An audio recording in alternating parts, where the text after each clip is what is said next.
Out in the wilderness, there are no neighbors, no cell towers, no one to hear you when something steps out of the trees.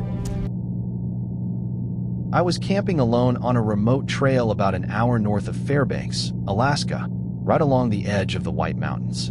I'd been out there for 2 peaceful days, my tent pitched, my fire going, and not a single sign of another human being. It was just afternoon. I'd made an early fire and was sitting beside it eating, when a man suddenly walked into my camp.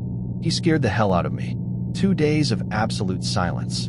No hikers, no animals. Then this guy appears out of nowhere.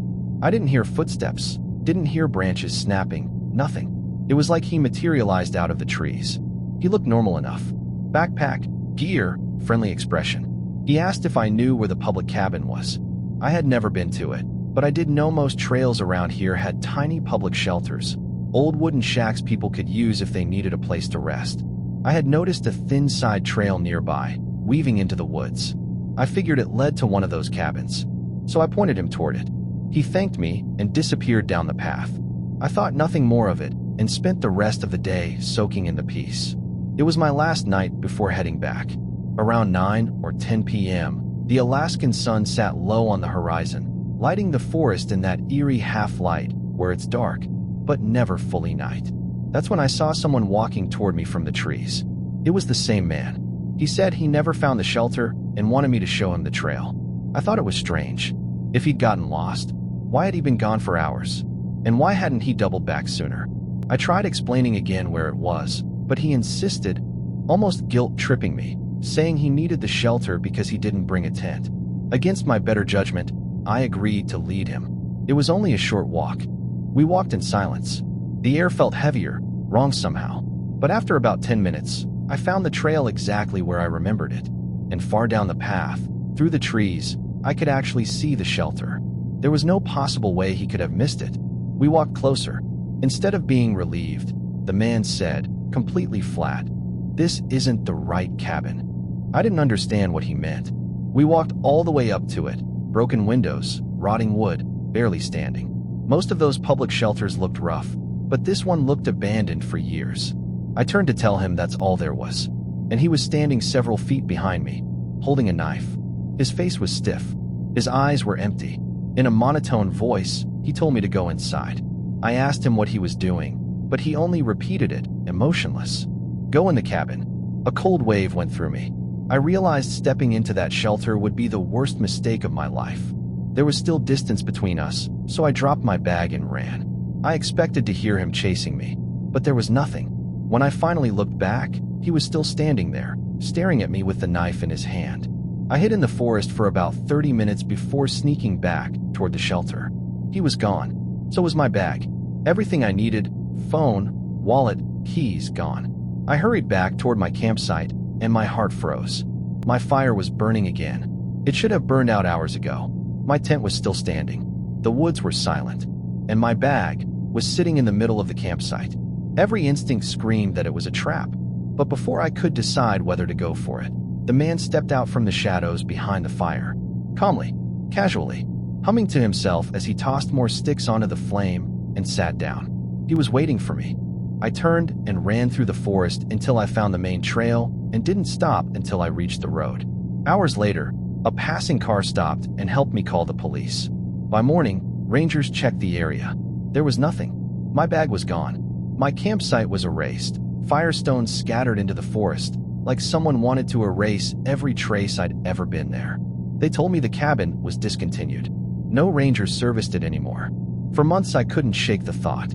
If I had stepped into that shelter, if I had grabbed my bag, one wrong decision, and I might never have left those woods alive. Me and my childhood friend Ethan went camping deep in the forests of Maine. I'd camped in this spot several times, but it was Ethan's first trip here. We hiked for hours until we reached a clearing perfect for camp. We set up, made food, opened a couple beers, and relaxed as the sun melted into the trees. A couple hours into the night, we heard something moving in the darkness just outside the fire's glow. We looked, saw nothing. It seemed tiny, insignificant, just another forest noise. We didn't even think twice. We eventually put out the fire and went to sleep. The next morning we hiked to a secret pond hidden half a mile into the woods.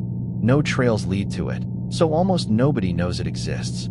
A tiny waterfall flowed into a quiet pool, and we stayed there for hours. By the time we got back, we were tired. I took a short nap, but by 6 p.m., we realized we needed more firewood. Most of the dry branches near camp had been used the night before. Ethan decided to wander around and explore while picking up sticks along the way, something he always liked to do. I stayed behind collecting wood, but the sun kept sinking, and Ethan wasn't returning. He was experienced. He knew better than to be wandering this deep into the forest at dusk. We had satellite messengers for communication, our only way to talk without service. When I pulled mine out to message him, I saw he had already sent me one. He said he got lost, but ended up near the pond. I told him to stay put, and I'd head over immediately. As I rushed through the forest, racing the dying light, I got another message. I stopped to check it, expecting more updates. It said, "I see you." My stomach dropped. I wasn't even close to the pond yet. I spun around. I saw no one. No movement. No sound. I messaged back saying I wasn't there yet. The message stayed unread. Heart pounding, I ran the rest of the way to the pond, but Ethan wasn't there. The entire tree-line around the water was visible. No sign of him. A wave of dread ran through me. I shouted his name. My voice echoed across the darkening woods. The sun was almost gone. I needed to get back before the forest swallowed the last light, or I'd be lost too. As I walked, the woods grew darker, quieter, suffocating. All I could think about was that message. "I see you." By the time I neared camp, night had almost fully settled. Then I saw it, an orange flicker through the trees. The campfire was burning. Someone was standing next to it. Relieved, I hurried forward, thinking it was Ethan. But as I stepped into the clearing, the figure turned toward me and sprinted into the woods. It wasn't Ethan. My heart hammered as I grabbed my messenger and sent frantic messages. A minute later, Ethan burst out of the forest, terrified and breathless. He said we needed to leave immediately. He told me what happened near the pond. He thought he saw me walking toward him, same height, same build, until he got closer.